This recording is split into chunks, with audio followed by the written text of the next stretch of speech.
Bonjour tout le monde, bienvenue au podcast Au-delà des plans, le podcast de la construction. Chaque semaine, j'ai l'opportunité de rencontrer un entrepreneur issu du milieu de la construction qui nous parle de son parcours et de son histoire. Tout d'abord, j'aimerais remercier mes commanditaires Lajoie, qui est une entreprise, un agent manufacturier en équipement de plomberie. Donc, pour vos projets résidentiels, commerciaux, institutionnels, n'hésitez pas à les appeler. J'aimerais remercier également Grande Fosse, qui est un manufacturier de pompes représenté par Lajoie. Donc, pour toutes vos sélections de pompes et tous vos designs, n'hésitez pas à les communiquer avec eux. Et j'aimerais remercier Bugatti, qui nous permet d'offrir un super beau sac à nos invités. Cette semaine, j'ai eu le plaisir de rencontrer Guy-Philippe Bouchard qui vient nous parler de litige. Donc sur ce, je vous souhaite bon podcast. Vous écoutez Au-delà des plans avec Bruno Rajotte.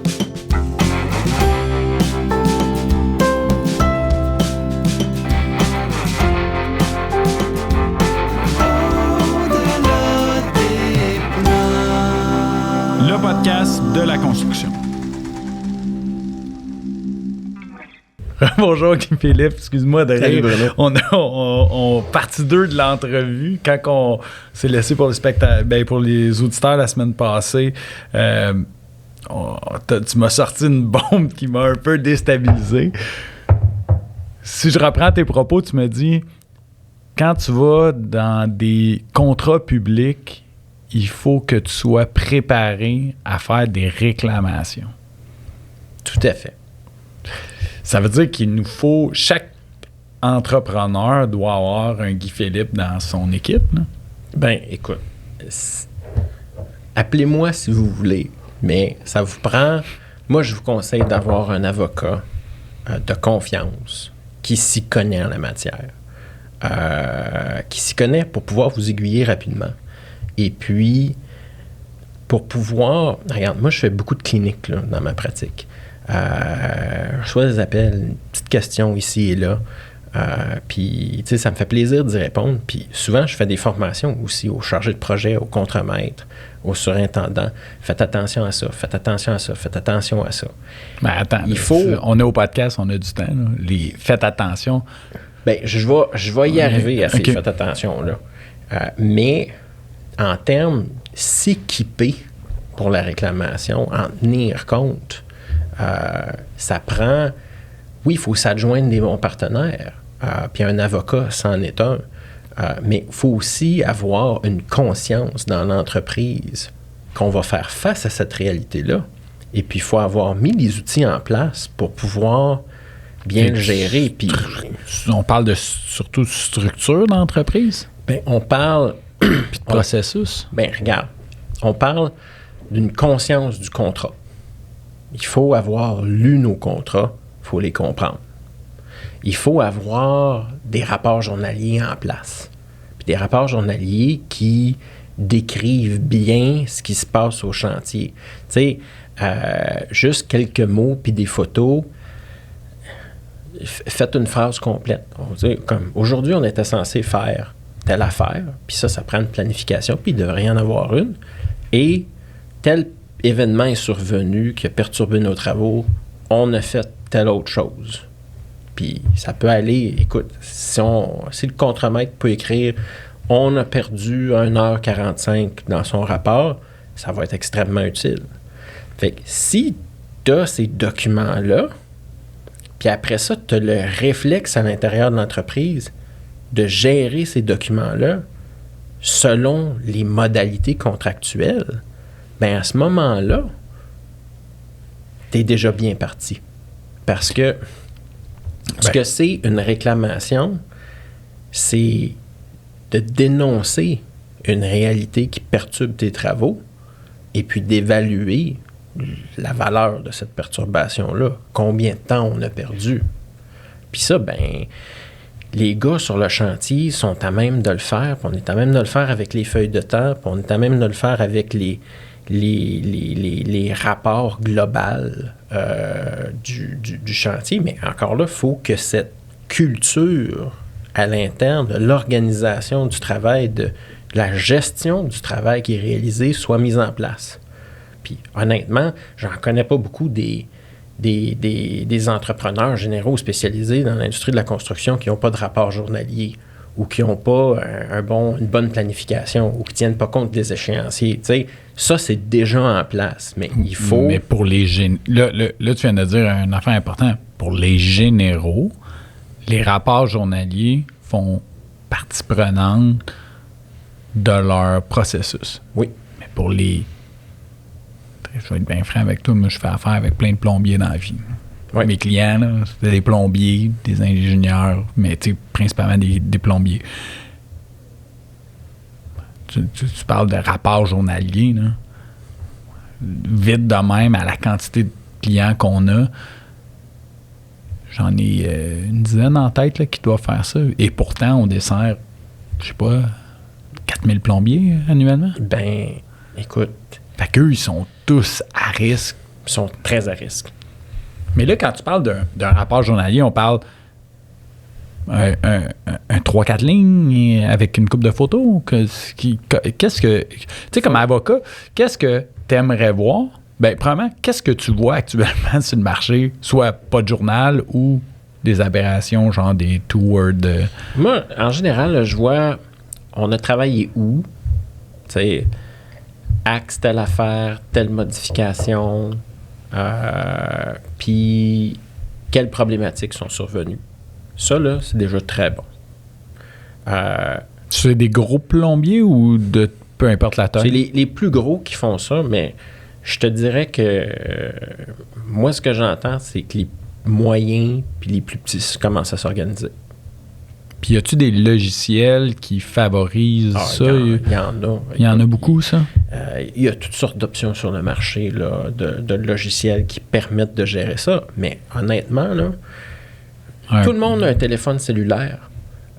Ouvrez un courriel. Là, puis la ligne de sujet, c'est rapport journalier avec la date puis le numéro du projet. Aujourd'hui, nous étions censés faire telle affaire. Est-ce qu'on l'a fait ou est-ce qu'on a été pogné pour faire d'autres choses? Pourquoi? Qu'est-ce qui s'est passé? Y a-t-il une problématique? Puis après ça, là, tu cliques sur la fonction pièce jointe puis tu prends une photo qu'ils sont censés prendre. Puis après ça, tu t'envoies ça à toi, à ton chargé de projet, à la personne qui collige ça. Là. À la limite, là, ces courriels-là feront la job d'un rapport journalier. Puis ça doit faciliter énormément votre travail. C'est le jour et la nuit. S'il n'y a pas ça dans un dossier, si on n'a pas des bons rapports journaliers quand on s'en va faire une réclamation, ça va être dur. Va falloir s'asseoir sur d'autres choses parce que il faut que tu fasses la preuve que tes travaux ont été perturbés. Puis cette preuve-là, tu vas la faire des années plus tard. Fait que, tu sais, l'affaire de mémoire, là, qu'est-ce qu'on a fait tel jour? Non, ça se passera pas. Mais si le contremaître qui les a rédigé les travaux, il est là, avec tous ses rapports, puis il passe un par un. Même à la limite, si ces rapports sont bien faits, t'as même pas besoin du gars. Là. Ben, en témoignage, t'as besoin du gars. Tu veux le gars pour que ça soit le gars qui le lit, mais en bout de ligne, ce qui est écrit, c'est ça qui s'est passé. Ben, il va l'expliquer, il va le mettre en lien. Il va rajouter de la viande en l'entour de l'os, mais en bout de ligne, les faits sont là. Le poids de ce rapport-là, à la cour, va être très important, va être très probant. Puis je te dirais, avant, ben, si t'es là, puis si ces rapports-là parlent d'eux-mêmes, mais là, ça te donne du poids dans ta négociation. Tu sais, le réflexe numéro 2, là, c'est de comprendre que la réclamation, c'est une créature juridique. Au bout du compte, là, OK, la réclamation, c'est un jugement. Si le point ultime, la forme ultime de la réclamation, là, ça va être un jugement qui va te permettre d'obtenir indemnisation. Il y a beaucoup de réclamations qui se règlent avant, mais ton rapport de force dans ta négociation de règlement, bien, il est tributaire de est-ce que tu es capable de te rendre à jugement puis de convaincre un juge du bien fondé de ta réclamation.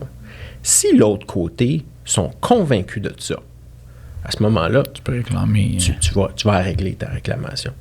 Il n'y a personne qui va saigner les frais d'un procès pour quand ils sont convaincus que ça va se rendre.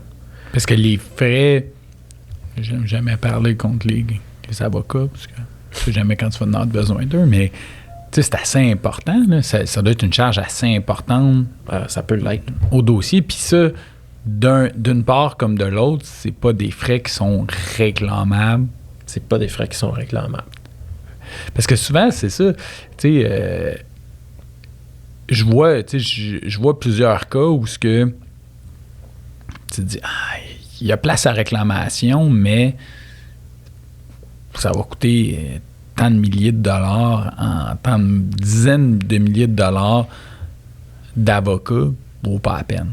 Ben, c'est pour ça que je te disais que le corollaire de mon premier réflexe, là, que ça faisait partie du modèle d'affaires, c'était fallait que tu l'organises, puis tu t'adjoignes des bons partenaires.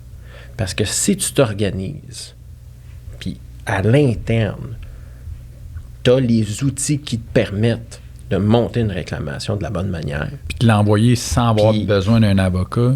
Non, écoute, moi je pense que l'avocat, il est essentiel parce que il y a toutes sortes de gugus qui doivent être bien formulés puis bien avancés.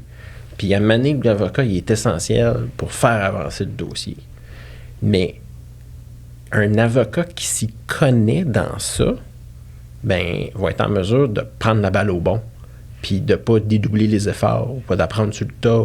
Puis là, c'est là, dans le fond, que si tu es capable de gagner en efficacité, ben là, elle peut faire partie de ton modèle d'affaires. Sinon, c'est une perte. Sinon, c'est une perte sèche. Écoute, tes frais de réclamation pourraient dépasser le montant de ta réclamation.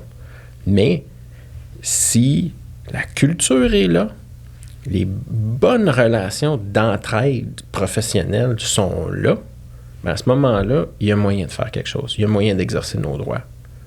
Puis, la réclamation, l'avocat est important. Puis, mon troisième réflexe, moi, c'est que, ben, il est dans le deuxième un peu, là, mais c'est dans la réalité juridique de la réclamation. La réclamation, regarde, qu'on soit là comme un jugement, là, hey, le jugement, c'est juridique. Mais si tu te rends à jugement, ben, ça veut dire que la naissance de ta réclamation, c'est un droit d'action. Puis le droit d'action, il est où? Il est avec tous les autres droits et obligations dans le contrat.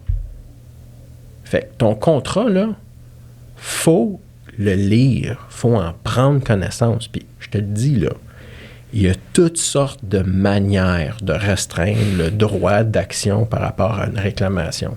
Puis j'en vois, là. Écoute, c'est fou comment les entrepreneurs généraux, par rapport à leurs sous-traitants, innovent dans les manières de réécrire des clauses puis d'ajouter des annexes qui modifient telle autre clause pour restreindre le droit à une réclamation.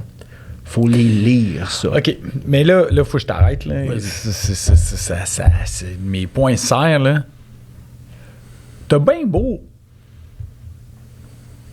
Tu sais, t'as beau dire, j'ai signé un contrat avec quelqu'un, si le contrat, il y a des clauses qui sont non valides, tu sais, il doit y avoir une jurisprudence qui démontre que il y a certaines clauses qui sont non applicables. Tu sais, je me souviens d'un contrat dans le temps que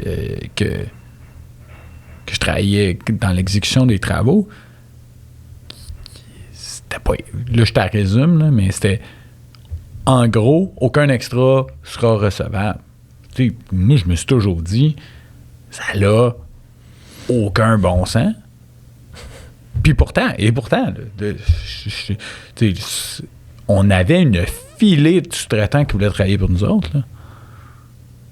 Et pourtant, on avait cette clause-là. Puis là, j'étais comme, je peux pas croire. Puis il y avait certains sous-traitants qui me la rayaient, mais j'avais plein de sous-traitants qui signaient en bas du contrat. C'est à peine s'ils ne signaient pas ça à table de négo sans même le réviser. Écoute, oui, je suis d'accord. Mais est-ce que par la suite, le sous-traitant, il a beau avoir signé ça, y a-t-il une façon de s'en sortir ou une fois que tu es rentré dans la machine à saucisses, t'es mort? Là? Écoute, tu veux commencer à parler d'importants frais d'avocat, puis d'augmenter le risque du rejet d'une réclamation, ajoute des problèmes contractuels. Parce que la règle fondamentale, puis ça, là, tous les jugements en matière de réclamation là, la disent d'une manière ou d'une autre, là, c'est que il faut respecter à la lettre, de manière scrupuleuse, les modalités du contrat convenu entre les parties. À moins d'exceptions là, où l'autre partie dit « Non, le contrat, je m'en fous. » Puis que tu es capable de faire la preuve de ça, tu y es tenu au contrat. Fait que ce qu'il y a dans le contrat, là, c'est ta loi. Tu t'en sors pas. OK. Fait que ça veut dire, lis-les au début, puis si jamais il y a une clause qui dit, là, hey, en cas de retard, tu ne peux pas réclamer des coûts d'impact ou tu ne peux pas réclamer tes frais de sièges sociaux ou d'affaires, hey, tu biffes ça. Okay, parce qu'à l'appel d'offres, c'était pas là. OK, mais ça m'apporte à un autre point. Ouais. Quand tu fais ton appel d'offres, plein de vie, de plus en plus, on voit les contrats, OK? Mais est-ce que tu peux soumissionner, déposer une proposition dans un appel d'offres alors que tu es conscient qu'il y a certaines clauses du contrat que tu n'es pas d'accord avec? Bien, il y a des clauses qui sont imposées parce qu'ils font partie de l'appel d'offres. Tu sais, les conditions générales du cahier des charges, là, en général... Parfait. En général, il faut que tu vives avec. Mais dans ça, j'ai rarement il n'y a aucune réclamation recevable. Il y a rarement. Rarement, voire jamais. Honnêtement, okay? J'en ai jamais vu. OK. Mais là, moi, j'obtiens un contrat comme plombier sur la job et je reçois. C'est Pierre-Jean-Jacques, compagnie ABC, qui a le contrat et je reçois le contrat. Mais là, j'ai obtenu, là, c'est moi qui ai gagné l'appel d'offres. Je regarde les clauses. Je suis pas d'accord avec ces clauses-là. On fait quoi? T'es bif. Parfait. L'autre, il me dit non, c'est recevable. Comment qu'on règle ça? Écoute. On peut-tu exécuter excuse-moi mais on peut-tu exécuter un contrat sans on peut-tu exécuter de l'ouvrage sans contrat? Regarde. Le contrat, tu l'as gagné au moment que tu as gagné la soumission. À ce moment-là, là, il y a une obligation de t'octroyer le contrat selon les conditions de l'appel d'offres. Après ça, il se négocie un autre contrat. Si on ne s'entend pas sur les modalités qui sont négociées là, il y a un contrat pareil, mais ça va être les règles plus générales du Code civil qui vont s'appliquer. Fait qu'il y a le droit commun, là. Il y a une base de droit qui existe, puis c'est sur ça que tu vas tomber. Puis honnêtement, t'es plus avantageux avec le Code civil, le Code civil qu'avec un contrat qui restreint tous tes droits. Mais un bon contrat, là, regarde, moi, là, je suis un grand fan du CCDC puis de l'ACC, je les aime, ces contrats-là, quand ils ne sont pas tout biffés puis modifiés avec 25 annexes. Sais-tu pourquoi ils sont bons? Ils sont bons parce qu'il y a un équilibre entre les droits des parties. Exact. Puis, ça prévoit qu'est-ce qu'on fait dans telle et telle situation. Puis, le Code civil ne prévoit pas ce qu'on fait dans telle et telle situation. Ça le fait de manière plus générale. Mais ça veut aider vraiment à dire, ben regarde, telle affaire est survenue, il faut envoyer tel avis qu'il dénonce, puis on va recevoir une réponse dans les 10 jours, puis c'est comme ça que ça va suivre son cours. Moi, je suis un grand fan de ça. Je pense que ça protège toutes les parties, même si tu ne restreins pas les droits des parties d'obtenir des indemnités. Mais, regarde, Bruno, honnêtement, là, réviser un contrat, là, puis si tu appelles un bon avocat dans le domaine, là, ça devrait prendre 3-4 heures. Tu devrais avoir un rapport qui te fait un tableau avec ce qui n'est pas acceptable selon tes intérêts, pourquoi, puis tes recommandations. Fait qu'après ça, l'entrepreneur spécialisé peut aller voir l'entrepreneur général avec ça en main, puis disant ouais, moi, cette clause-là, non, pour telle raison, je te propose ça. Tu sais, sur le PDF, là, tu fais un encadré, puis tu biffes, puis tu t'écris, au lieu de ça, c'est telle clause. Puis à ce moment-là, ça va bien la négociation parce que tu y fournis la réponse, il a juste besoin de dire oui. Puis s'il dit non, puis on s'entend pas, puis ce qu'il propose n'est pas est pas bon, à la limite, vous ne signez pas le contrat. Puis vous allez tomber ces règles du Code civil. Mais j'ai une recommandation, tu sais, mettons, ça va t'enlever un peu de job, là, mais on devrait pas juste jamais signer ces contrats-là?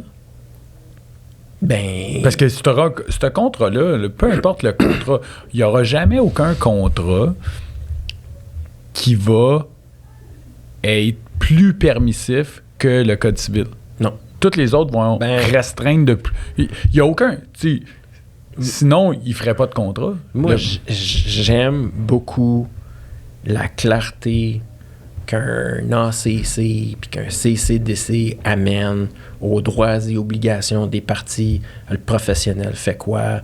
Quand est-ce que la retenue va être payée? Qu'est-ce qui se passe en telle situation? Quel genre d'assurance tu es censé avoir? Qu'est-ce qui se passe si on découvre des conditions? Qu'est-ce qui se passe s'il y a un retard? Moi, là, j'adore cette précision-là. Il y a un grand avantage aux parties de gérer la complexité d'un chantier avec un contrat qui est plus complexe, qui est plus détaillé. Alors, il y a un grand avantage à faire ça. Ceci étant dit, il y a des affaires que je vois où je me dis on abuse, là. On tire la couverte vraiment de notre base, ce qui fait que le contrat devient tout déséquilibré. Puis honnêtement, là, plus le contrat va être amendé, plus il va avoir des contradictions inhérentes qui vont s'installer. Quand l'ACC prévoit que le sous-traitant n'est pas responsable de la conformité au code et aux lois des documents contractuels, puis que l'annexe prévoit que le sous-traitant est responsable de la conformité au code puis aux lois applicables de ses travaux, bien là... on prend laquelle? On prend laquelle? Moi, je te dirais qu'on prend celle qui est déjà prévue au CCDC, puis l'affaire Syndicat Cristal de la Montagne établit clairement pourquoi c'est important que le sous-traitant puis que l'entrepreneur général n'ait pas la responsabilité de dire que les plans et devis sont conformes au code, mais qu'il ait la responsabilité de, s'il remarque un problème, de le flaguer. Puis après ça, une fois que le problème est dénoncé, bien, c'est qui les a fait, les plans et devis qui doivent être conformes au code? C'est le professionnel. Mais là, le professionnel peut dire, attends, je vais regarder ça. Ah, oui, non. Tandis que si le professionnel n'est plus responsable de son travail... Tu peux plus réclamer auprès de lui. Regarde, oublie ça, là. Lui il est off the hook, mais il a fait un travail pour lequel il n'est plus responsable. Nomme-moi combien de situations dans l'histoire de l'humanité ont produit un bon résultat en ayant une absence de responsabilité avec... Ça n'existe pas. Non, c'est pas de même, c'est supposé être. Fait qu'il faut prendre connaissance du contrat. Puis une fois qu'on a pris connaissance du contrat, là, puis qu'on l'a négocié, là, puis qu'il est bien écrit, bien là, tu vas savoir, OK, là, à quel moment, puis dans quelles circonstances j'envoie un avis. À quel moment je commence le compteur pour la réclamation.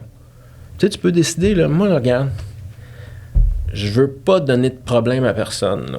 Tu sais, même année, là, je vais avoir atteint ma tolérance. Fait que, tu sais, après 2-3 semaines, là, où on a été perturbé, puis on a perdu notre temps, là, je l'envoie à l'avis. Fait qu'à partir, ton droit de réclamer commence à courir au moment que tu envoies l'avis, dans le fond. Puis ça, tu envoies un avis au donneur d'ouvrage, à ton général? À ton général, à ton client, avec qui tu es en affaires. Puis là, tu lui dis, là, hey, tu lui dénonces la situation. Telle affaire survient, ça l'impacte nos travaux de telle et telle manière. Ça nous empêche d'exécuter nos travaux tels qu'ils étaient prévus. Puis après ça, tu dis, nous réservons le droit de vous réclamer une indemnité à cet égard-là. Puis si tu veux aller plus loin, nous avons l'intention de vous réclamer une indemnité pour la perte de productivité que nous subissons en raison de ces causes.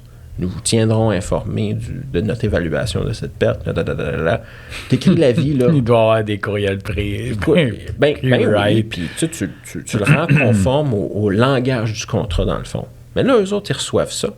En temps opportun, ils peuvent dire, oh, hey, c'est vrai, là. Là, ça n'a pas d'allure que telle situation ait lieu. On va régler le problème. Puis après ça, le chantier va bien. Tant mieux. Tout le monde est gagnant d'un chantier qui va bien. Parce que c'est pas vrai que l'entrepreneur spécialisé qui a une réclamation à la fin, là, il est gagnant. Là. Il est gagnant quand il règle sa réclamation, on espère. Mais en attendant, il subit une perte. Il supporte le chantier à ses frais. Fait que si le chantier va bien, il n'a pas à supporter ça. Fait qu'il est gagnant. L'entrepreneur général est gagnant. Puis le donneur d'ouvrage au bout, il est gagnant. Fait que c'est pour ça que les avis doivent être donnés dans le temps opportun. Puis ça, c'est-tu quoi? Les contrats le prévoient que c'est comme ça. Puis si tu le fais pas, tu es dans le trouble. Ça va être une défense. T'as pas de leverage. Non, ça va être une fin de non-recevoir. Au bout du compte, là, quand l'avocat en défense va dire ta réclamation n'est pas recevable parce que tu ne m'as pas envoyé l'avis en temps opportun. Parce que j'aurais pu réagir. J'aurais pu réagir. Puis ça ne serait pas arrivé. Puis tu avais l'obligation de le faire. Ben, tu sais, la lecture du contrat, en plus de ça, ben, ça t'informe sur comment, sur les droits et obligations des parties. Il y a des clauses dans le cahier des charges là, qui prévoient qu'un entrepreneur général doit planifier le travail de ses sous-traitants pour que ça s'effectue de manière continue, sans interférence.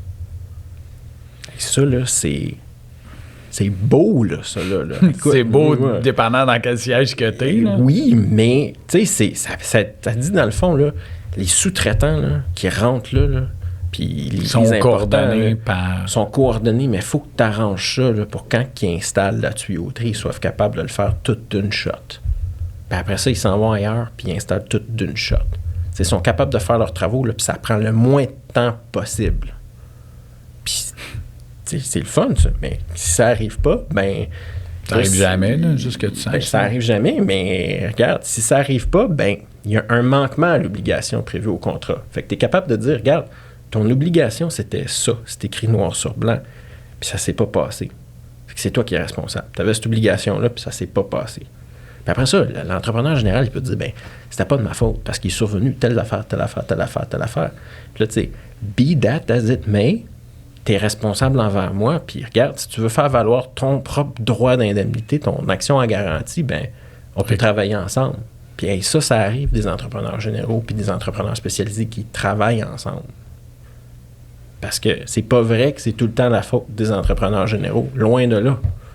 Mais il y a une certaine collaboration qui peut s'installer là. Puis l'entrepreneur général a tout intérêt à travailler avec ses sous-traitants parce que les sous-traitants la connaissent, la réalité sur le chantier, c'est eux qui la vivent. L'entrepreneur coordonne. Mais tu sais, quand va venir le temps de dire comment ça s'est vécu, là, ça, 174 avis de changement sur un chantier de 11 mois, mais là, les sous-traitants vont pouvoir le dire. On n'a jamais été capable de faire notre travail où on était supposé l'être, sans avoir à laisser l'autre passer, puis à arrêter, puis à reprendre. Puis c'est les gars de chantier qui vont être capables de l'expliquer. Puis l'entrepreneur général les a pas nécessairement. Parce que c'est les sous-traitants qui exécutent les travaux. Fait qu'il y a une collaboration naturelle qui peut s'installer là. Puis comment que c'est perçu? En gros, je veux ton opinion sur des avis de changement que ça prend des semaines, des mois à se faire payer. Ouais, ça, c'est extrêmement problématique. Puis je te dirais comment c'est perçu. Un juge, ça fait mal. Ça fait mal aux sous-traitants pendant longtemps. Puis, tu sais, le juge le voit à la fin.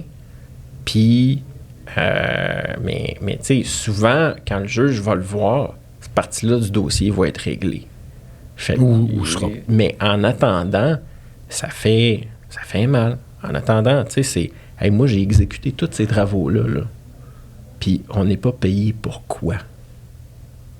Tu sais, là, pourquoi que ça, c'est pas payé?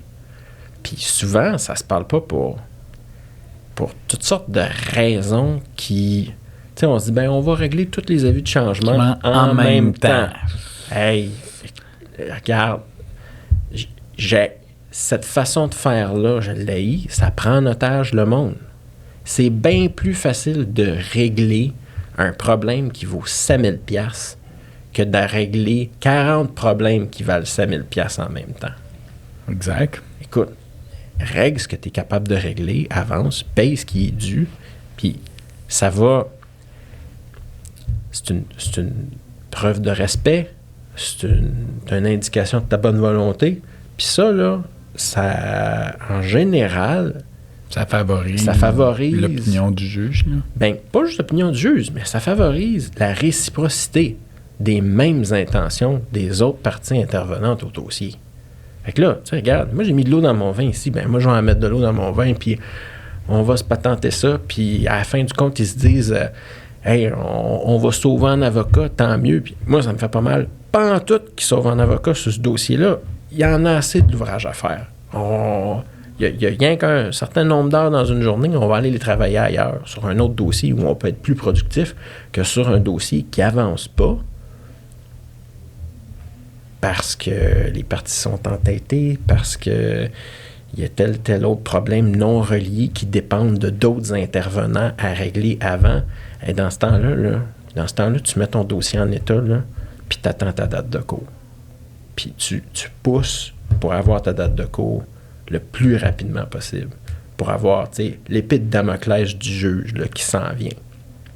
Puis après ça, là, une fois que tu as ça, là, tu ne dépenses plus d'argent dans le dossier. Tu le mets là, puis tu attends ta journée à cour. Puis ça va être là que tu vas retrouver ton rapport de force. Si ça se règle pas, regarde, je pense que les parties règlent leurs dossiers, règlent leurs problèmes régulièrement, tant mieux. Si c'est pas pour se régler, puis ça traîne, bien à ce moment-là, fais-les avancer ton dossier. Ultimement, là, l'étape ultime, c'est le jugement. Pour te rendre au jugement, il faut que tu déposes une poursuite. Puis après ça, il faut que tu fasses progresser ta poursuite. Si c'est pour se régler, parce que ça réveille l'autre partie, parce que ça lui fait prendre connaissance de son risque, parce que ça... tout ça, puis ça se règle, tant mieux. Mais souvent, dans certains cas, quand on se rend en procès, c'est parce qu'on n'a pas été capable de le régler. C'est parce qu'il y a quelque chose qui accroche. Puis si c'est pour accrocher, t'es mieux de le savoir plus tôt que tard. Parce que tu peux le faire avancer, puis obtenir justice en bout du compte, après ton procès. Mais ça, pour faire ça, ben, il faut que tu aies fait les étapes, puis il faut que tu gères le calendrier des échéances judiciaires de manière serrée. Puis, ben oui, ça entraîne des frais, mais si c'est fait de la bonne façon, si la preuve est là, ben ça engage moins de frais. Ça devient plus efficace, plus convaincant. Les chances de le régler sont meilleures. Puis, ben, au bout du compte, ça fait un dossier qui coûte moins cher puis qui progresse. Oui, parce que le but, en fin de compte, c'est de régler les causes avant que ça aille en jugement. Là. Toujours. Puis, tu sais, écoute, moi, on a toujours des discussions de règlement avec les autres parties. Tant aussi longtemps que c'est possible. Des fois, là, écoute, tu te dis, ça n'a pas d'allure.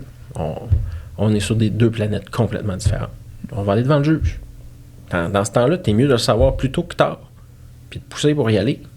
Puis peut-être qu'il va y avoir un changement d'attitude dans l'autre partie. Mais s'il n'y en a pas, au moins, tu vas avoir un juge qui va être saisi du dossier. Là. Puis le juge, sa job, là, c'est de le décider, le dossier. Fait que lui, là, il n'y aura pas d'offuscation. Il s'enfargera pas. Il va passer par-dessus les obstacles. Il va y régler. Tu sais, s'il y a quelque chose dans le chemin, là, il va le ramasser puis il va se dire, ça va où, ça? À qui je l'attribue? Fait que tous les obstacles, le juge, il les règle. Fait que c'est pour ça que c'est important d'aller devant le plus rapidement possible quand tu n'es pas capable de les régler.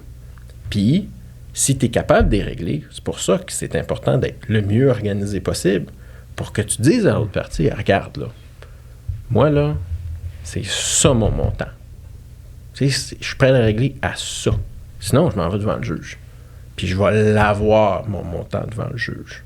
quand tu es capable de dire ça, là, je vais l'avoir, puis tu le dis pas de manière arrogante, parce que tu suis ça avec « je vais l'avoir pour ces 6 raisons-là ». Ben là, regarde. Ils vont être en mode résolution. Ils vont être en mode résolution, parce que là, l'autre partie, ils peuvent dire... Si l'autre partie veut s'engager dans la conversation, ils vont dire, ben regarde, parlons-en de tes 6 raisons. La raison 1, c'est pas vraiment une raison. La raison 2, c'est pas vraiment ça. Mais là, regarde, ils nous ont répondu à ça, le client, là. Il y a un risque par rapport à ça. Mais plutôt dans ton vin.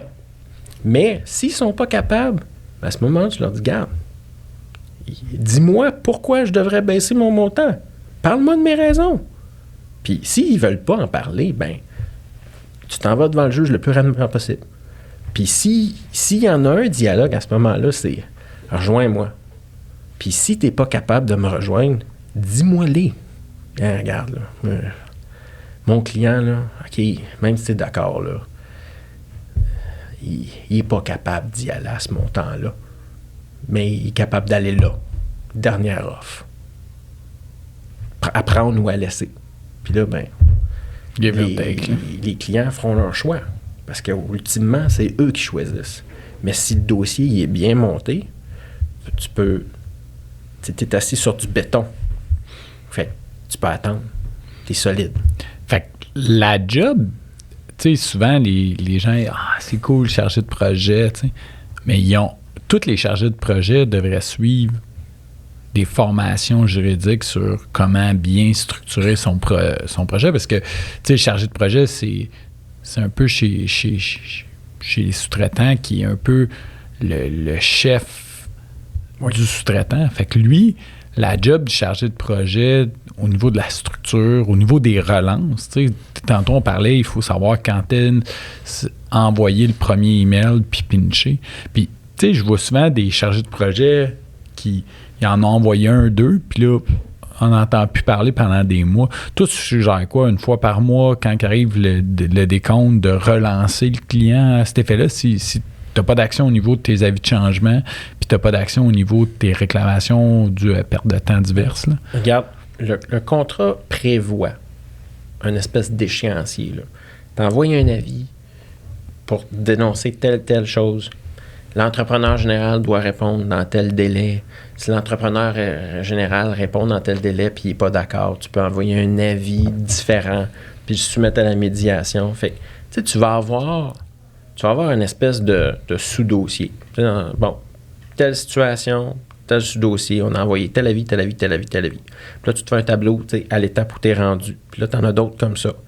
Fait que là, tu montes ta réclamation au fil de ces avis-là, tu sais. Puis, au bout du compte, ta réclamation, c'est ça, puis tu as ton tableau de suivi, là. Puis tu vas le voir selon le contrat. J'ai-tu un suivi à faire où la médiation, il faut attendre, elle est fixée pour telle date, ou il n'y en aura pas de médiation. Puis en ce moment-là, c'est faut les inclure à une annexe aux quittances partielles. Tu sais, on le gère comme ça, puis on relance des discussions, puis une fois de temps en temps, toutes les fois, on le relance pour le rappeler. Puis j'en discute avec l'avocat, puis à la fin, on monte la réclamation, puis on la négocie ou on poursuit, puis on décide, on a-tu besoin d'un expert, on n'a-tu pas besoin d'expert pour faire ça, puis on la gère tout dépendant de la nature du dossier. Mais oui, il devrait y avoir un tableau qui montre les échéances pour chacun des avis, chacune des mises à jour. Tu sais, par exemple, là, si les dommages s'aggravent, là, c'est important d'envoyer d'autres avis. Tu sais, dire, écoute, là, la situation s'aggrave. Tu sais, avant, on perdait 2 heures par jour là, en raison de telle affaire. Là, on est rendu à 6 heures.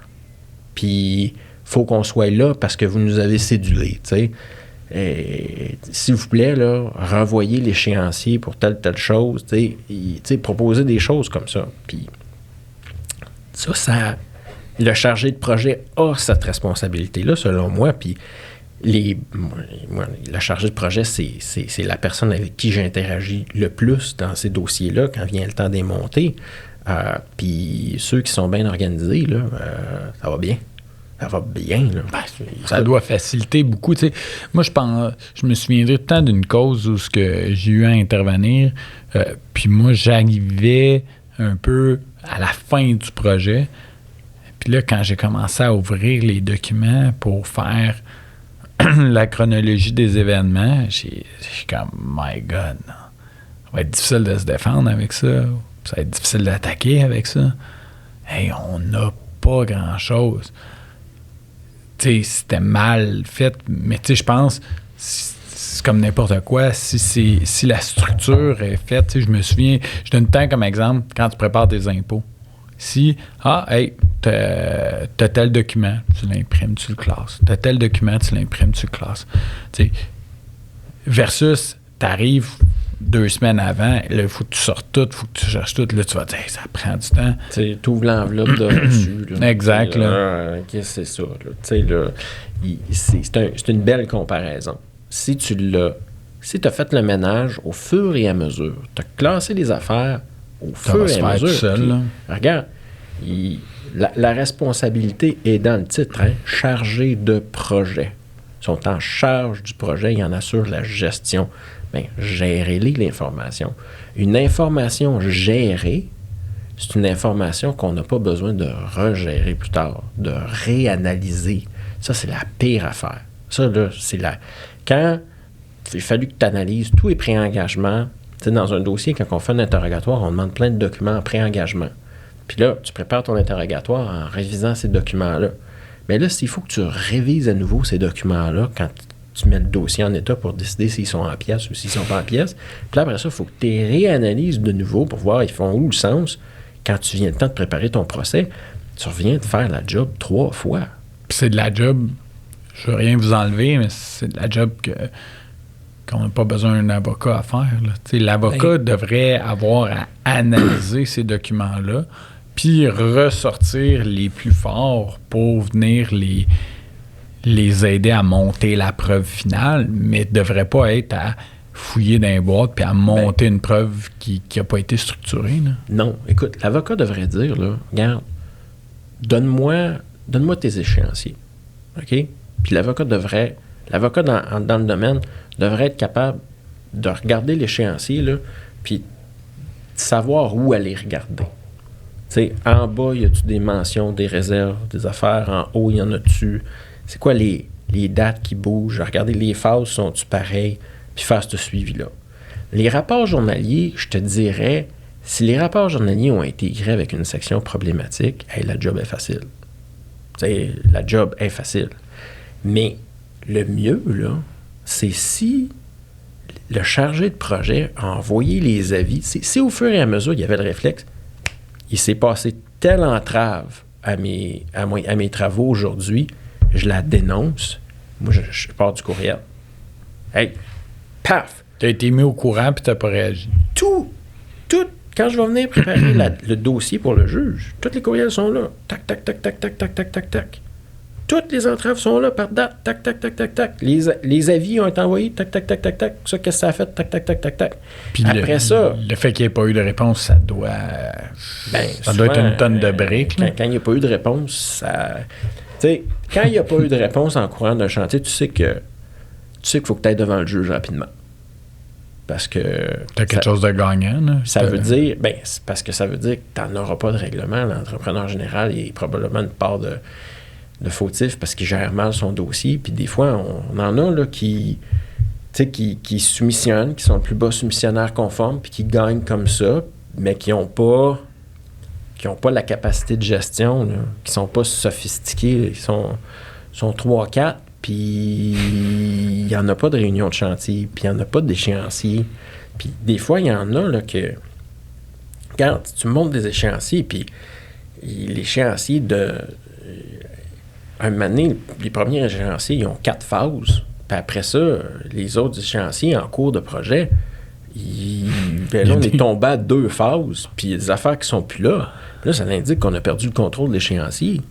Puis ça, c'est apparent. Là. Fait que, tu sais, non seulement le bon partenaire juridique va savoir où aller voir, Puis ne perdra pas trop de temps à apprendre sur le tas, puis à essayer de trouver l'aiguille dans le foin. Mais le bon partenaire juridique avec le bon partenaire client, le bon chargé de projet qui montre bien ça, bien là, ça va être ordonné. Puis quand c'est ordonné de même, ça devient éminemment plus facile. Puis tu sais, ce que je vois régulièrement, là, c'est que le plombier, il est là du début à la fin. Moi, c'est pour ça que j'aime ça, les plombiers, là, parce que sont là sur le chantier. À démolition, puis ils installent les robinets à la fin. Exact. Fait qu'ils sont là du début à la fin. Puis, tous leurs travaux sont impactés. Tu sais, s'il y a des changements en structure, là, ça va impacter les travaux de plomberie. Mais quand l'ordre de changement en structure se négocie, ils ne pensent jamais au plombier, parce que c'est pas un changement mécanique. Fait que le plombier, il est vulnérable. Fait que lui, là, ses travaux vont être impactés, no matter what. Non, ils vont être décalés dans le temps. Ils vont être décalés dans le temps, où il ne pourra pas travailler par-ci, il va falloir qu'il aille avancer par là. Puis là, tu sais, il y a de la démobilisation, puis il y a de la remobilisation, puis tout ça. Fait qu'il y a une vulnérabilité que moi, je trouve le fun. Mais si c'est l'ensemble de mes travaux, de mon plombier, qui ont été impactés. Tu sais, il y en a eu des entraves à tous les 2 jours. Où, écoute, on travaillait dans la boîte tout le temps, puis après ça, on travaillait dans le froid, puis après ça, il n'y avait pas d'éclairage. Puis après ça, on pouvait juste faire une petite partie de la job là, puis faire une partie de la job là, puis on attendait des réponses, puis ci, puis ça. Puis, tu sais, si je regarde là, mes rapports journaliers, puis je vois que j'ai des problématiques à tous les jours. Mais à ce moment-là, là, ça va être bien dur d'évaluer, ça va être bien dur de demander à un expert puis de dire telle entrave, c'est quoi la perte de productivité qui en est résultée? Parce que toutes les entraves sont interdépendantes, là. Fait que ça devient que la façon la plus claire de voir la réclamation devient globale. Combien d'heures j'ai travaillé sur le chantier? Combien d'heures j'avais prévu? La différence entre les deux, c'est ça ta perte de productivité. Fait que ton chiffre à la fin, là, ben, il est assez facile à établir. Puis malheureusement, je vois des chantiers où c'est toute la durée du chantier qui est impactée. Fait que quand c'est ça, tu n'as pas de mesure étalon. Tu ne peux pas établir 2 étages ont eu tel taux de productivité, puis 2 autres étages, ça a été un autre taux. Fait qu'on compare, ou on compare entre 2 chantiers du même entrepreneur. Tu ne peux pas le faire dans ces situations-là. Ça devient global. Mais ça devient aussi beaucoup plus facile de la calculer, la réclamation. Puis si c'est assis avec les bons avis puis les rapports qui détaillent la problématique, bien au bout de ça, tu arrives puis tu négocies un nombre d'heures. Puis ça a une force. Puis la jurisprudence tend vers ça. Si on parle de... Tu parles de jurisprudence, là. Tu sais, la dernière cause importante que tu as gagnée, évidemment, on va taire un peu le but n'est pas nécessairement de parler des parties, mais bien de la jurisprudence, l'impact que ça va avoir sur la construction, parce que c'est une des premières fois qu'un juge démontrait que le donneur d'ouvrage et l'entrepreneur général étaient fautifs dans le dossier Bien, c'est-à-dire, c'est pas la première fois que ça a été établi. C'est la théorie de la cause de toutes les réclamations, là. Ce qui a été le fun, c'est que on n'avait pas de rapport d'expertise. Puis c'était un chantier où tout avait été impacté. Fait qu'on a dit, regardez, là, notre perte de productivité, c'est le nombre d'heures qu'on a travaillé, moins le nombre d'heures à soumission, puis ce qu'on a eu en extra. Cette formule-là, c'est ça qui a été repris dans le jugement.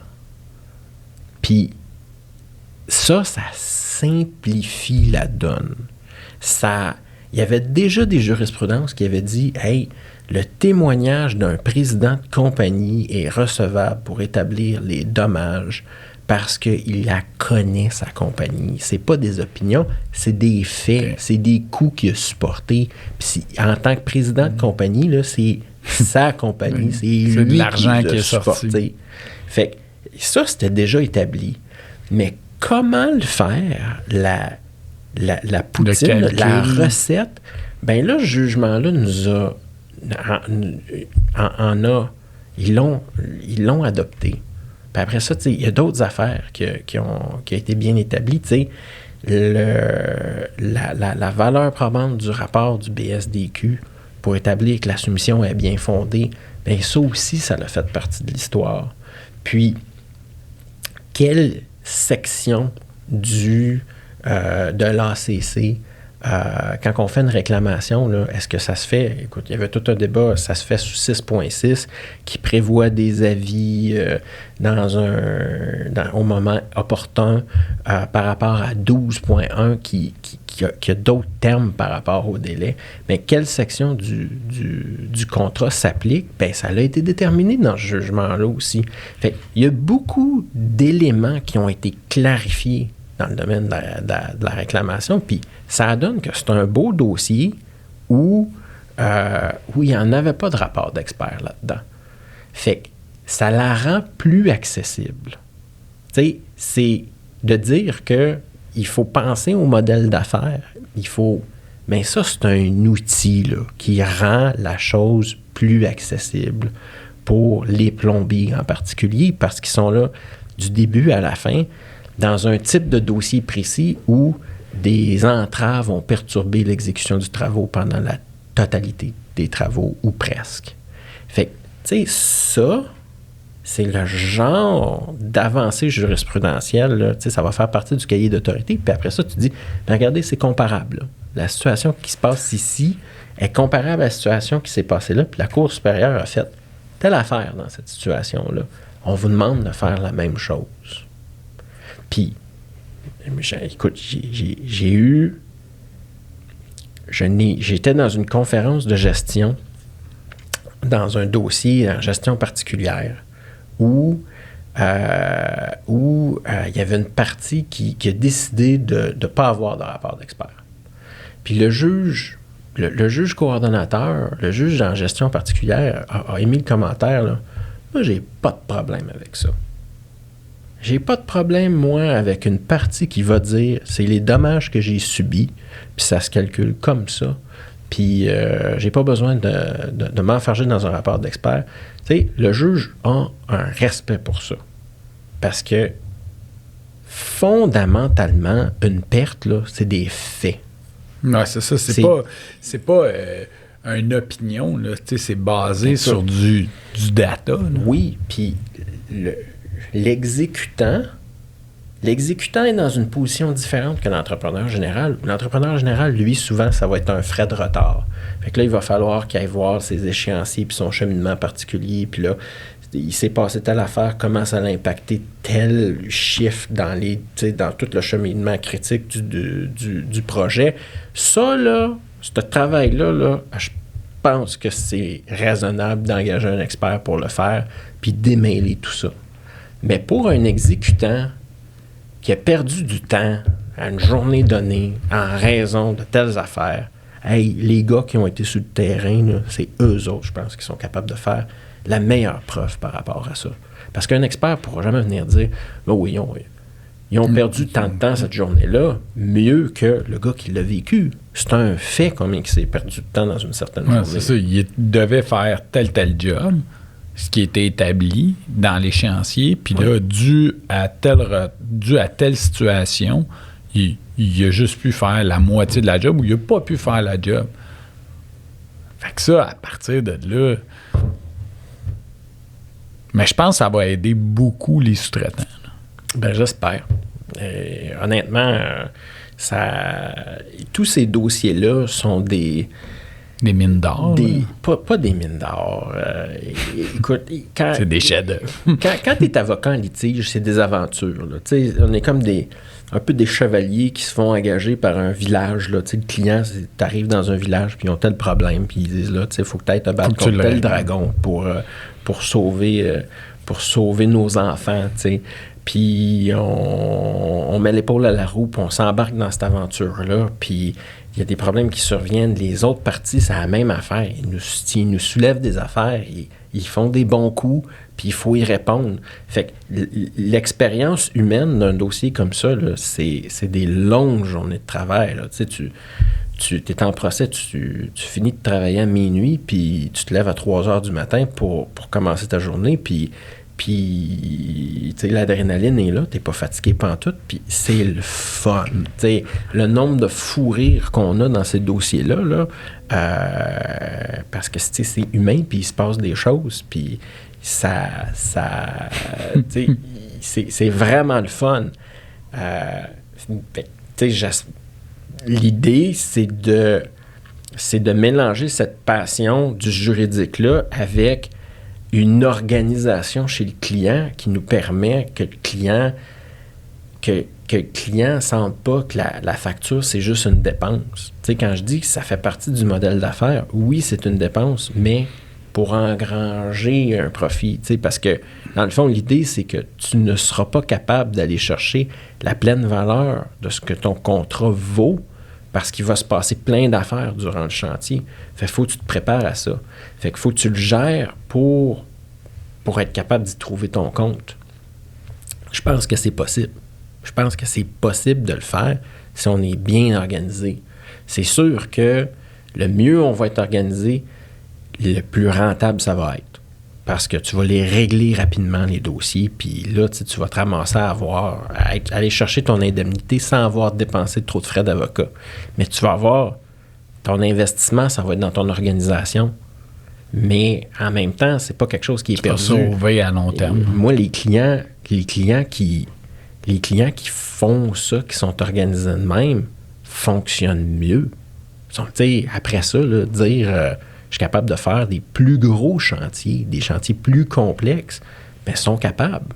Ils sont capables parce qu'ils les gèrent bien. Ils se sont donné la bonne discipline de gestion. Je pense qu'on va terminer là-dessus. Sur ces sages paroles, je pense que tu as bien résumé. Organisation, communication. Je pense tout tourne à la base de là. Puis tu sais, de bien lire ses contrats. Puis de tout temps, ça me faisait penser un peu à mon avocat quand j'ai commencé à sortir avec mon ancienne femme. Il m'avait dit, règle tout là, avec la séparation, si jamais il y a une séparation des biens, puis avec les enfants, quand ça va bien. Puis c'est un peu ça, c'est au début du projet, au début de n'importe quel projet, organise-toi bien, communique bien, assure-toi qu'on est tous à la même longueur d'onde, puis quand il y a quelque chose, dès qu'il y a quelque chose qui se passe, bien, communique-le pour que si jamais ça va plus loin, qu'on soit capable de le régler. Fait que un gros merci. Un gros merci, Philippe, Bruno, d'être revenu au podcast là, pour parler d'un sujet qui me passionne. Là. Je te remercie beaucoup de l'invitation. Mais merci à toi. De toute façon, c'est tout le temps passionnant. Puis tu sais, les gens, je pense, moi, je leur ressens beaucoup ta passion sur tout le litige et tout ça. Puis autant que quand on parle de litige, c'est souvent du conflit, tout ça, de la confrontation, que tu sors de là comme ben non, c'est de l'organisation puis de la communication. Fait que je pense que ça va en faire réfléchir beaucoup. Je vois déjà des clients que je vais leur proposer de l'écoute des épisodes sur le litige. Fait que un gros merci. Je vais prendre une couple de minutes pour remercier ma gang. Diane, Anto, Mylène, merci beaucoup, mesdames, pour l'organisation du podcast. Comme je dis tout le temps, moi, je fais le spectacle. Vous autres, vous organisez de toute la poutine qui entoure ça. Fait que merci de vous organiser de ça. Nick, Fred, Pierre, merci beaucoup les boys de me laisser faire ça. C'est un plaisir fou. Studio SF, Nicole à la console, merci beaucoup de nous accueillir. C'est tout le temps numéro 1 pour ceux qui veulent faire des podcasts. N'hésitez pas à les appeler. Guy-Philippe, un énorme merci de t'avoir livré encore une fois au micro. Puis pour les auditeurs, on se voit la semaine prochaine avec un autre podcast sur le milieu de la construction. Donc sur ça, je vous souhaite bonne semaine.